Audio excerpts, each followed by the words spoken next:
Good morning students, my self Sandeep Girdhar. जैसा कि आपको पता है, हमने हमारी प्रीवियस वीडियो के अंदर क्लास 7th का जो 13th चैप्टर था कॉन्ग्रुएंस ऑफ द ट्रायंगल्स, उसका इंट्रोडक्शन आपको करवा दिया था और मुझे उम्मीद है कि आपने बहुत अच्छे से उसको समझ भी लिया होगा। यदि फिर भी कोई आपके डाउट्स रह गए हों तो एक बार उस वीडियो को दोबारा देख लीजिएगा और मैं कोशिश करूँगा कि जब हम एक्सरसाइज जब स्टार्ट करेंगे उसके अंदर भी उसका इंट्रोडक्शन आपको साथ साथ देता रहूँ, जिससे कि आपको प्रॉब्लम ना आए। तो चलिए हम स्टार्ट करते हैं क्वेश्चन नंबर 1।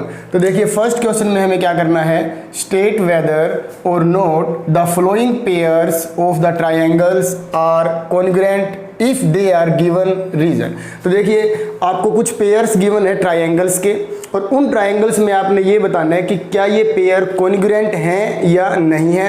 तो कॉन्ग्रुएंट के लिए मैंने आपको क्या बताया था कि कोई भी टू ट्रायंगल्स कॉन्ग्रुएंट कब हो सकती हैं, या तो तीनों साइड्स कोरस्पॉन्डिंग इक्वल हो, या फिर साइड एंगल साइड हो, या फिर एंगल साइड एंगल, या एंगल एंगल साइड, और एक और था हमारा RHS। इनके अकॉर्डिंग हम किसी भी टू ट्रायंगल्स को कॉन्ग्रुएंट बोल सकते हैं यदि इनमें से कोई भी प्रॉपर्टी फॉलो कर रही है तो देखिए हम इसके अंदर जो फर्स्ट पार्ट है, फर्स्ट ऐसा करते हैं, हम इस क्वेश्चन के अंदर फर्स्ट और सेकंड पार्ट में थोड़ा सा आपको एक्सप्लेन ज़्यादा करना पड़ेगा, तो हम कोशिश करते हैं सिक्स्थ पार्ट से स्टार्ट कर देते हैं और साथ साथ इसको इरेज करते चलेंगे, जिससे कि हमारे पास फर्स्ट और सेकंड क्वेश्चन को समझाने के लिए स्पेस मिल जाएगा।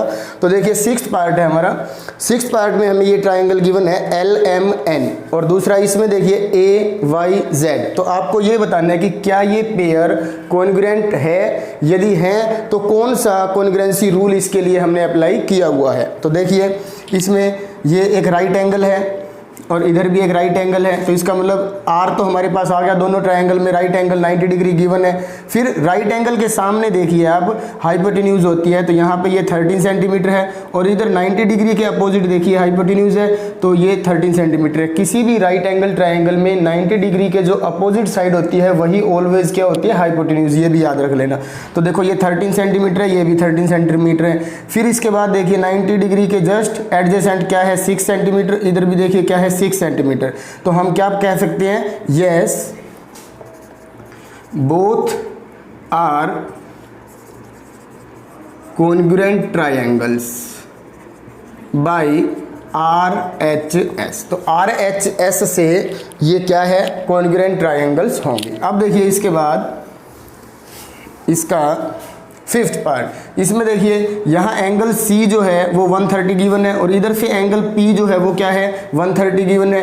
अब यहाँ देख सकते हो 130 डिग्री जो एंगल है उसकी एक साइड तो 60 मिलीमीटर है और ये जो है 130 डिग्री के ऊपर वाला ये 6 सेंटीमीटर है। तो आपको पता है 1 सेंटीमीटर में 10 मिलीमीटर होते हैं, तो इसी तरह से 6 सेंटीमीटर में कितने हो जाएंगे, 60 मिलीमीटर। तो इसका मतलब BC जो है वो इक्वल है P, क्योंकि ये दोनों साइड भी इक्वल है और ये एंगल भी इक्वल है। तीसरा, इसी 130 डिग्री के एडजेसेंट एक एंगल एक साइड बनी हुई है 50 mm और यहाँ पे ये देख सकते हो आप, यहाँ 50 mm गिवन नहीं है इसके अंदर, तो ये साइड वाला लॉजिक हम इसमें नहीं लगाएंगे। फिर देखिए एक एंगल है 27 डिग्री और इधर भी 27 डिग्री है, तो इसके अंदर हमें क्या यूज़ करना होगा, देखो angle angle side, angle angle side, क्योंकि ये एंगल इसके इक्वल है, ये एंगल इसके इक्वल है, ये साइड इसके इक्वल है। तो हम कह सकते हैं yes both triangles are congruent by angle angle side. तो एंगल एंगल साइड का हम यूज करके इन दोनों ट्रायंगल्स को क्या बोल सकते हैं, ये क्या है, कॉन्ग्रुएंट है। अब देखिए इसके बाद है फोर्थ पार्ट। फोर्थ पार्ट के अंदर हमें ट्रायंगल गिवन है, वैसे इसके ना बुक के अंदर नेम नहीं किए हुए गिवन, 4 पार्ट्स के नेम गिवन नहीं है, ये मैंने अपनी तरफ से लिख दिए हैं और आप नहीं लिखोगे तो भी गलत नहीं होगा। ABC और PQR ये दोनों ट्रायंगल्स हैं और हमें ये बताना है कि क्या ये कॉन्ग्रुएंट हैं, यदि हैं तो कौन से रूल के अकॉर्डिंग है।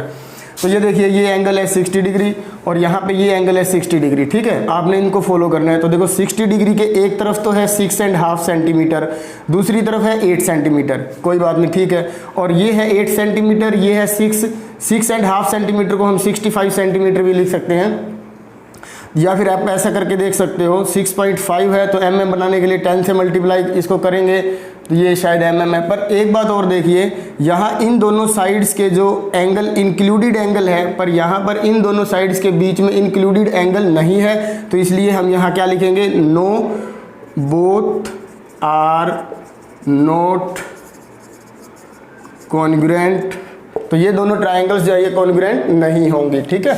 अब इसके बाद हमें ये देखना है कि जो थर्ड पार्ट है हमारा, थर्ड पार्ट के अंदर क्या साइड गिवन है, देखो AC 7 सेंटीमीटर है, इधर से ये 7 mm है, तो 7 सेंटीमीटर और 70 mm एक ही बात है, क्योंकि आपको पता है 1 सेंटीमीटर में कितने mm होते हैं, 10 mm। तो इसी तरह से ये दोनों साइड इक्वल हैं, इधर से ये 4 सेंटीमीटर है, ये 40 mm है, ये दोनों सेम है, और इन दोनों साइड के इंक्लूडेड एंगल जो है वो 45 डिग्री है, और इधर भी इन दोनों के बीच में एंगल जो है वो 45 है। तो यस ये होगा, तो यस बोथ ट्रायंगल्स आर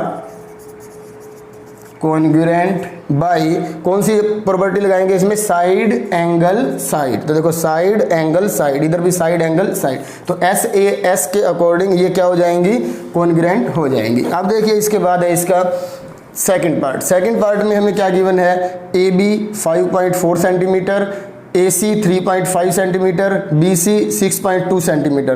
पर इधर देखो आप, ये है 5 एंड 1/4, ये है 62 mm, और ये है 3 एंड हाफ सेंटीमीटर। तो इधर 3 एंड हाफ को हम क्या लिख सकते हैं, 3.5 लिख सकते हैं, 3.5 सेंटीमीटर। तो ये देखो 3.5 सेंटीमीटर 3.5 सेंटीमीटर दोनों सेम है, और इधर ये देखिए 6.2 सेंटीमीटर और ये है mm, तो इसको भी हम क्या लिख सकते हैं, 6.2 सेंटीमीटर लिख सकते हैं, क्योंकि 10 से यदि हम इसको डिवाइड करेंगे तो यही सेम आ जाएगा। और ये हमारे पास क्या है, दोनों सेम है, तो देखो दो साइड हमारे पास सेम आ गई है। अब बात आती है, कोई एंगल गिवन भी नहीं है, तो अब बात आती है थर्ड साइड की। तो ये जो 5.4 है, क्या 5.4 और 5 एंड हाफ क्या सेम होते हैं, नहीं, ये सेम नहीं होते। क्यों नहीं होते का आप करके देख सकते हो, 5 4 जा 20 प्लस 1, तो 21/4, 21 को 4 से डिवाइड कीजिए, 5 4 जा 20 और सॉरी 20, यहाँ 1 आ जाएगा, फिर डेसिमल लगाएंगे 0, 4 2 जा 8, 2 0, 4 5 जा 20, इस तरह से ये ये है हमारे पास 5.25, और इधर गिवन है 5.4 सेंटीमीटर। तो ये दोनों इक्वल नहीं है, तो यहाँ पे हम क्या लिखेंगे, no both triangles are not congruent. आपको पता चल गया होगा, यदि बीच में कोई इंक्लूडेड एंगल गिवन होता फिर हम लिख सकते थे भाई SAS कॉन्ग्रुएंट प्रूव हो जाता है, बट इसके अंदर अब ये जो थर्ड साइड है वो इक्वल नहीं है। इसके बाद देखिए फर्स्ट पार्ट।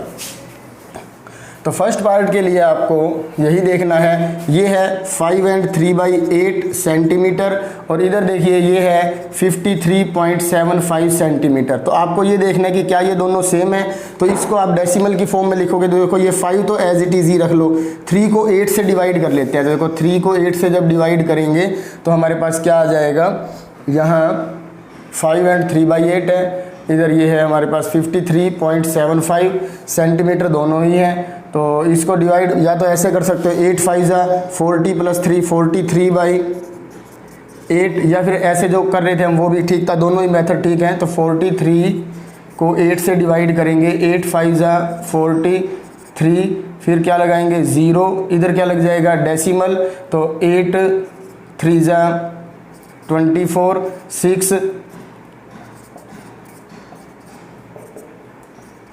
तो ये आ जाएगा हमारे पास 5.3, यहाँ ये आएगा 5.375 सेंटीमीटर। यहाँ चेक करेंगे हम, शायद कोई मिलीमीटर या सेंटीमीटर में कोई होगा। अच्छा, इसके बाद देखिए ये है 4 एंड 5/8, तो 4 एंड 5/8 को क्या लिख सकते हैं, 37/8, और 37 को जब 8 से डिवाइड करेंगे हम तो क्या आएगा हमारे पास,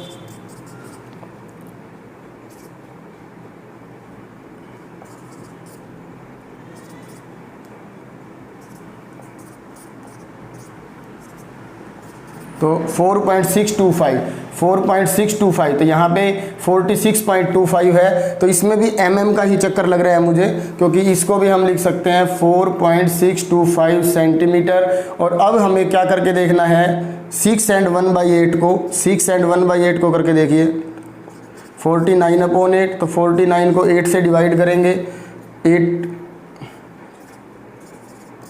10 डेसिमल, फिर हम देखेंगे 1 पे, फिर 2 पे करेंगे 16 और फिर ये 5 पे हो जाएगा 40, तो 6.125। तो ये देखो यहाँ भी 61.25 है। एक बारी बुक के अंदर मैच कर लेते हैं। यदि बुक के अंदर यहाँ mm गिवन है, वेरी गुड। यहाँ देखिए ये जितने भी मेजरमेंट्स हैं ये सभी किस में गिवन है, मिलीमीटर में गिवन है। ये भी मिलीमीटर है और ये भी क्या है, मिलीमीटर। जब मिलीमीटर का करेंगे तो हम इसके बाद इसको मिलीमीटर में चेंज करेंगे तो एक डेसिमल इधर शिफ्ट हो जाएगी और ये डेसिमल भी इधर शिफ्ट हो जाएगी, और जो दूसरे वाली डेसिमल आई हमारे पास ये 61 वाली, तो ये 61.25 हो जाएगा। तो इसकी जितनी भी साइड्स हैं वो सभी क्या हैं, इक्वल है, मैच कर रही है। तो इसलिए हम यहाँ लिखेंगे yes both are congruent triangles by side side side. तो इस तरह से आपने ये जो फर्स्ट क्वेश्चन है वो सोल्व करना है। Thank you. अब देखिए इसके बाद क्वेश्चन नंबर सेकंड, ये भी इंपॉर्टेंट है। Show by comparing angles and sides which of the triangles given here are congruent to each other.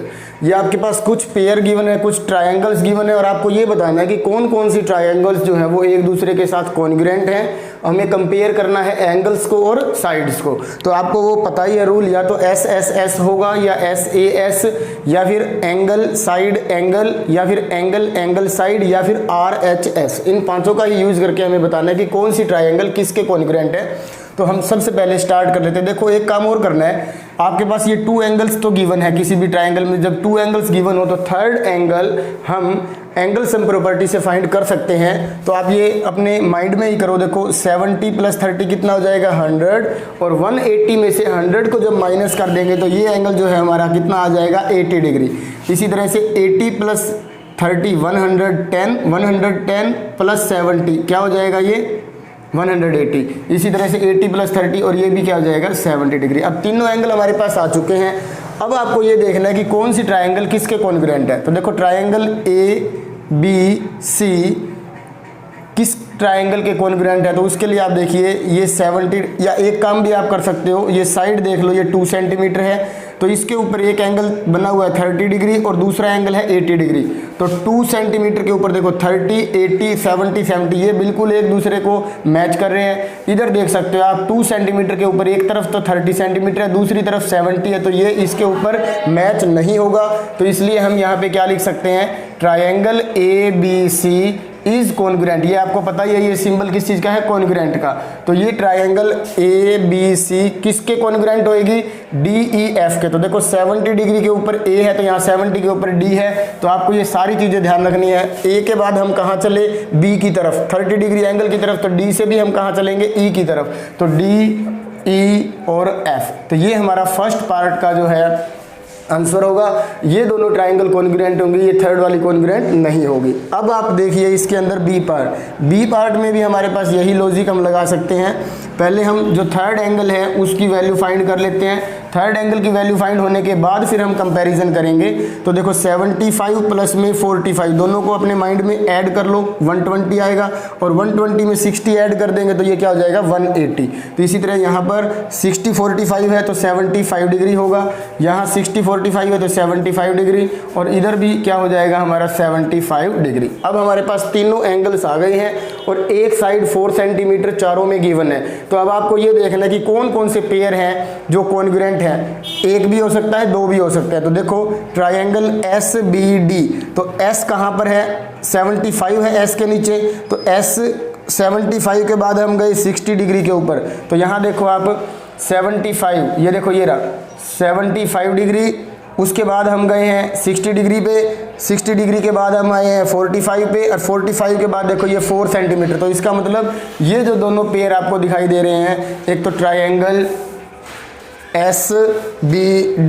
SBD congruent होगा ट्राइंगल, हम यहाँ TR से स्टार्ट नहीं करेंगे, जहाँ जहाँ से हम इसके कंपैरिजन करना है इसके साथ। S 75 के ऊपर है तो यहाँ देखो 75 के ऊपर क्या है, R, तो R से स्टार्ट करेंगे। फिर हम गए हैं 45 डिग्री की तरफ, फिर हम कहाँ गए हैं S के बाद 60 डिग्री की तरफ। तो हम R से कहाँ जाएंगे, P की तरफ चलेंगे, तो RP, और फिर हम आए हैं T की तरफ, तो RPT। एक ट्राइंगल तो ये वाला जो पेयर है कॉन्ग्रुएंट होगा। दूसरा फिर अब इन दोनों का कंपैरिजन हम करके देखते हैं।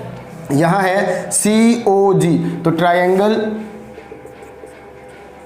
COG क्या ये कॉन्ग्रुएंट होगा? तो देखो C 60 डिग्री है, O 45 है और साइड भी यहीं पर है। तो देखिए आप इसके अंदर 60 डिग्री पे चलिए पहले L पे, तो L के बाद हम 45 की तरफ इधर नहीं जाएंगे, नीचे आएंगे। देखो यहाँ 60 डिग्री है, यहाँ 45 डिग्री है और फिर इन दोनों के ऊपर ही 4 सेंटीमीटर साइड भी है। तो यहाँ बिल्कुल ये मैच कर रहा है, ये वाला फिगर इसके साथ मैच कर रहा है। तो हम क्या लिखेंगे? COG is congruent to triangle. अपनी मर्जी से हम KLM MKL ऐसे नहीं लिखेंगे, इसको फॉलो करना है हमें। C 60 डिग्री है तो यहाँ 60 डिग्री L के ऊपर है, तो हम यहाँ लिखेंगे L।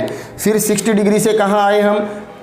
45 पे, तो यहाँ 60 से 45 M है, तो LMK। तो क्या ट्रायंगल बन जाएगी हमारी? LMK। तो इस तरह से ये दो पेयर जो होंगे वो क्या होंगे? कॉन्ग्रुएंट होंगे। अब देखो थर्ड पार्ट में ये हमारे पास एक राइट एंगल ट्रायंगल है सभी, यहाँ 90 डिग्री गिवन है, 90 डिग्री 90 डिग्री 90 डिग्री, चारों में 90 डिग्री एंगल है। फिर देखिए एक एंगल 30 डिग्री है, इधर भी 30 है, इधर भी 30 है, इधर 60 डिग्री दे रखा है। तो हम एंगल सम प्रॉपर्टी का यूज करके यहाँ पे क्या लिख सकते हैं? 30 डिग्री लिख सकते हैं, लिखना चाहें तो। अब देखो एक साइड 3 सेंटीमीटर है, 3 सेंटीमीटर 3 सेंटीमीटर 3 सेंटीमीटर, तो ये चारों की चारों जो ट्रायंगल्स हैं वो क्या होंगी? कॉन्ग्रुएंट होंगी। आप किसी भी वे में करके देख सकते हो। ये राइट एंगल है, राइट एंगल के सामने हाइपोटेन्यूज है, हाइपोटेन्यूज कहीं पर भी कुछ नहीं गिवन, ठीक है। तो इसके अंदर फिर 90 डिग्री के जस्ट बिल्कुल क्या है? 3 सेंटीमीटर 3 सेंटीमीटर, 90 के साथ 3 सेंटीमीटर, 90 के साथ 3 सेंटीमीटर। ये यदि आप करना चाहो तो इसको भी फाइंड कर सकते हो। ये 60 डिग्री एंगल है, ये 60 डिग्री एंगल है, ये 60 डिग्री एंगल है और ये हमारा 60 है। तो यहाँ पे हम क्या लिखेंगे? All triangles are congruent. तो इसका जो हमारा आंसर होगा वो क्या होगा? All triangles are congruent. अब देखिए इसका डी पार्ट के अंदर हमें क्या गिवन है? इसमें भी हम वही प्रॉपर्टी यूज करना चाहें तो कर सकते हैं। 70 प्लस 60 क्या हो जाएगा? 130, तो ये हो जाएगा 50 डिग्री। इधर ये एंगल भी क्या आएगा? 50 डिग्री।